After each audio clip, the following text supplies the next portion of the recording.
हाँ तो दोस्तों तैयार हो जाइए आप लोग दिसंबर सीटेट 2023 देने के लिए। मेरे दोस्तों काफ़ी लोगों का रिजल्ट जो है वह नहीं आया है और जिनका रिजल्ट नहीं आया है अब की बार रिजल्ट लेकर के छोड़ा जाएगा। मेरे दोस्तों मैं आपको बताऊंगा ट्रिक के साथ कि भाई सीटेट जो है कैसे निकाला जाए, कैसे क्वेश्चन किया जाए ताकि आपका सीटेट निकले। सबसे पहले मैं हिंट्स दे देता हूं कि पहले आप थ्योरी को पूरा समझ लीजिए, उसके बाद क्वेश्चन बैंक रेगुलर करिए। रेगुलर दोस्तों क्वेश्चन बैंक करिए। तो आज जो मैं क्वेश्चन बैंक लाया हूं मेरे दोस्तों, वह क्वेश्चन बैंक आपका 29/12/2022 का जो पेपर हुआ था ऑनलाइन एग्जाम पेपर 1 का लेकर के आया हूं और एक क्लास 2 है मेरे दोस्तों। आज से लेकर के एग्जाम तक मैं आपको हेल्प करूंगा ट्रिक के साथ कि कैसे करेंगे कि आपका एक बार में सिलेक्शन हो जाए। लेकिन आपको रेगुलर आना पड़ेगा, आपको रेगुलर क्वेश्चन बैंक करना पड़ेगा। तो चलिए शुरू करते हैं। क्वेश्चन बैंक हिंदी पेडागोजी लिया हूं क्योंकि भाई हिंदी पेडागोजी अब की बार जो है काफ़ी लोगों का नंबर इसमें कम आया है। चलिए शुरू करते हैं। फर्स्ट प्रश्न है कि सुधा कक्षा में अंग्रेजी पढ़ा रही है, वह आदेश और निर्देश दे रही है। सुनिएगा, मान लीजिए आप एक टीचर है, सुधा नाम है, कोई लड़की है या आप ही है, आदेश और निर्देश दे रहे हैं और जिससे विद्यार्थी आदेशानुसार निष्पादन कर सके। मतलब आप एक टीचर है, आप आदेश दे रहे हैं, निर्देश दे रहे हैं ताकि आपका बचवा जो है वह उसका क्या कर सके, निष्पादन कर सके। तो वह भाषा अधिगम के किस उपागम का अनुसरण कर रहा है। मतलब आप आदेश दे रहे हैं, बचवा आपका कर सके तो वह कौन सा ये नियम पर जाएगा। देखिए, परामर्श देना माने सलाह देना होता है। यहाँ आदेश निर्देश दिया जा रहा है ताकि बच्चा आपका उसका आदेश के अनुसार निष्पादन करे। तो आदेश के अनुसार निष्पादन करना इस समग्र भौतिक प्रक्रिया कहलाती है। याद रखिएगा, यदि आपको याद नहीं रह पा रहा है तो मैं एक छोटा सा ट्रिक बता देता हूँ। आदेश के अनुसार निष्पादन करना, ठीक है, विद्यार्थियों का तो उसको कहते हैं समग्र भौतिक प्रक्रिया। अगर टीचर का जो निर्देश का पालन कर रहा है तो इसको कहते हैं क्या, समग्र भौतिक प्रक्रिया। आप नोट कर सकते हैं इसको छोटा सा।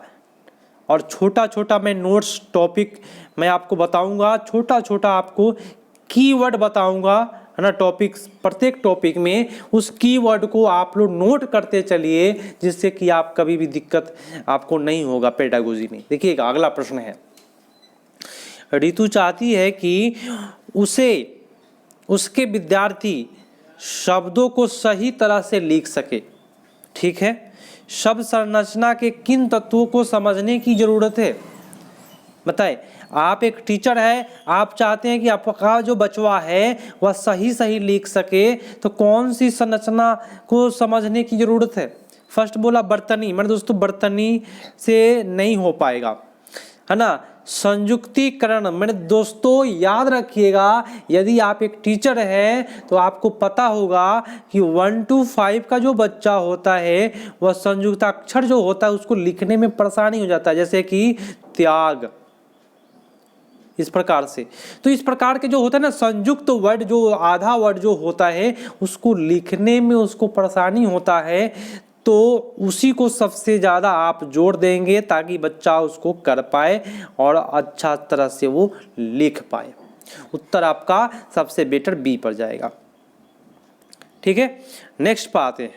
नेक्स्ट कहता है, ध्यान से पकड़िएगा प्रश्नों को, कि अनिका अपने विद्यार्थियों की हमेशा यह मदद करती है कि वे अंग्रेजी की कक्षा में सीखे गए शब्दों को अन्य विषयों के साथ जोड़ना और प्रयोग करना सीखे।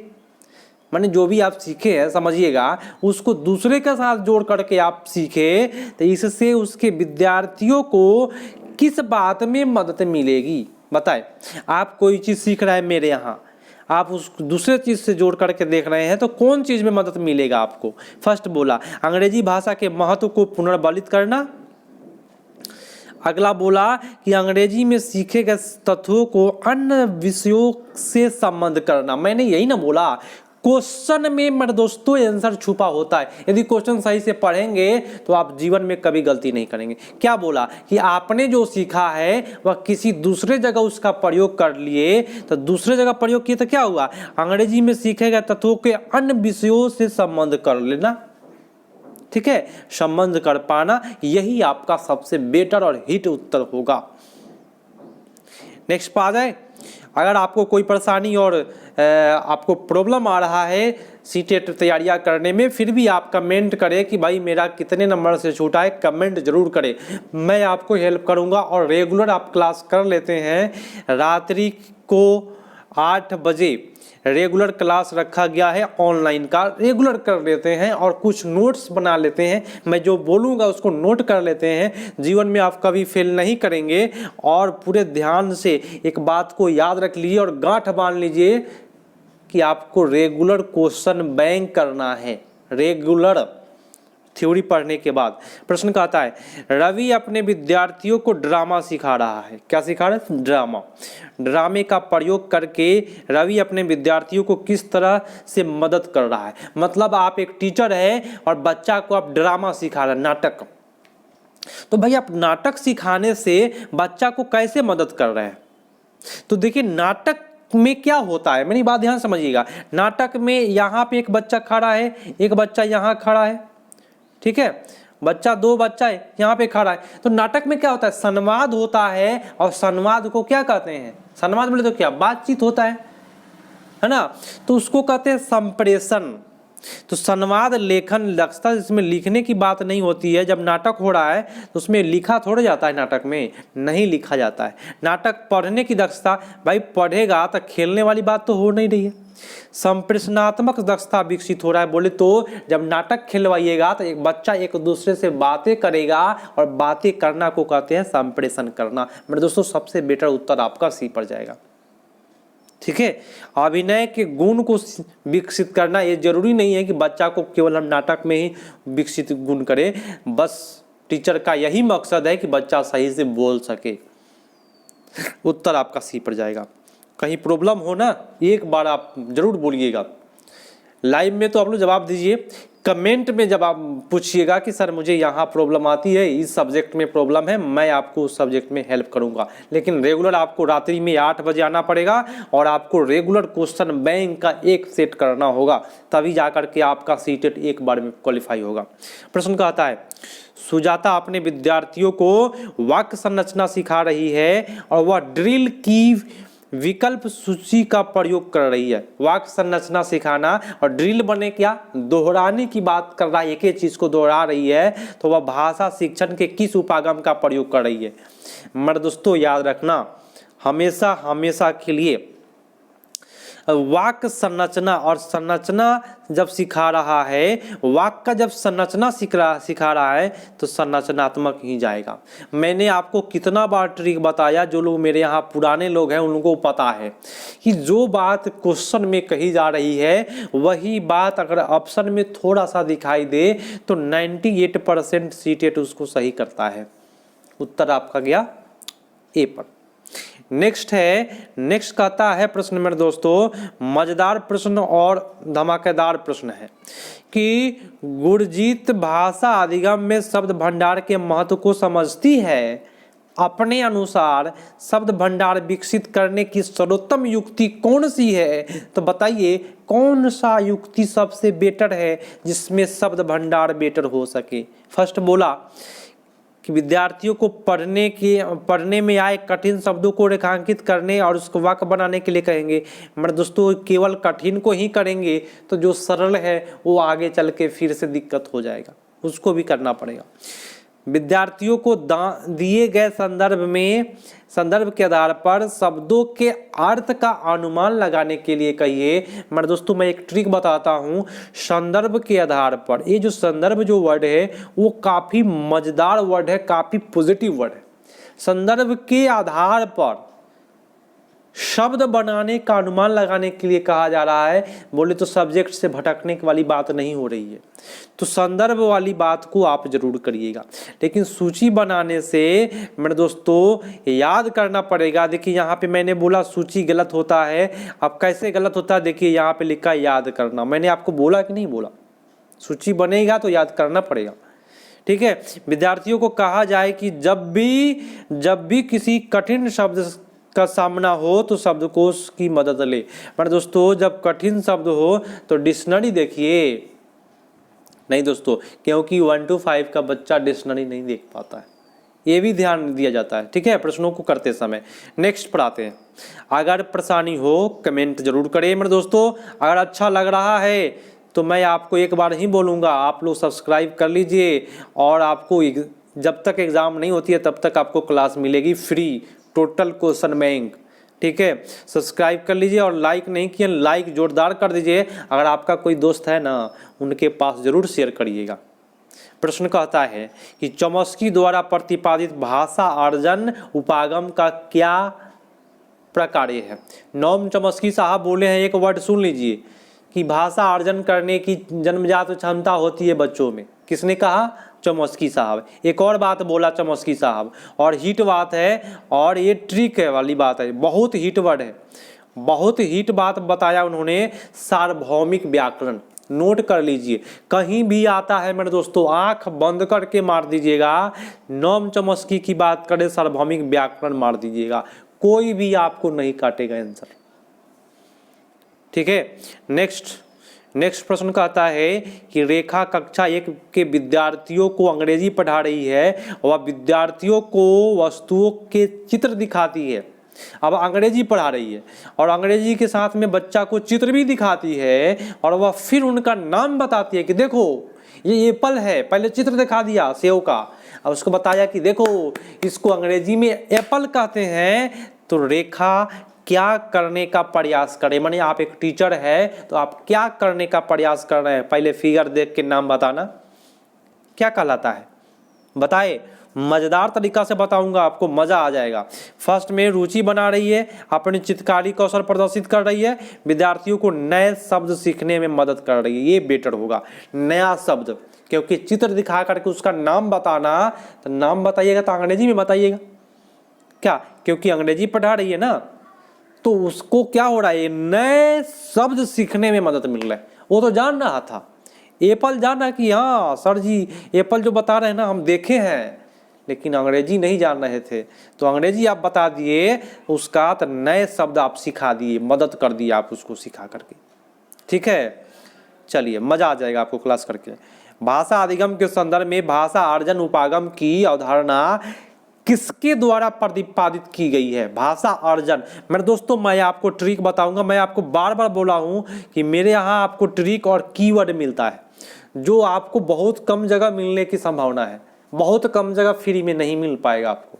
मैं आपको बताऊं, ये अर्जन की बात करें, भाषा अर्जन की बात करें तो चॉम्स्की, और सार्वभौमिक व्याकरण की बात करें तो चॉम्स्की। दो वर्ड लिख लीजिए, एक भाषा अर्जन लिख लीजिए और तीर के चिन्ह देकर लिख लीजिए कौन सा, चॉम्स्की। एक लिखिए सार्वभौमिक व्याकरण, उसका भी लिख लीजिए चॉम्स्की, दोनों आ जाएगा।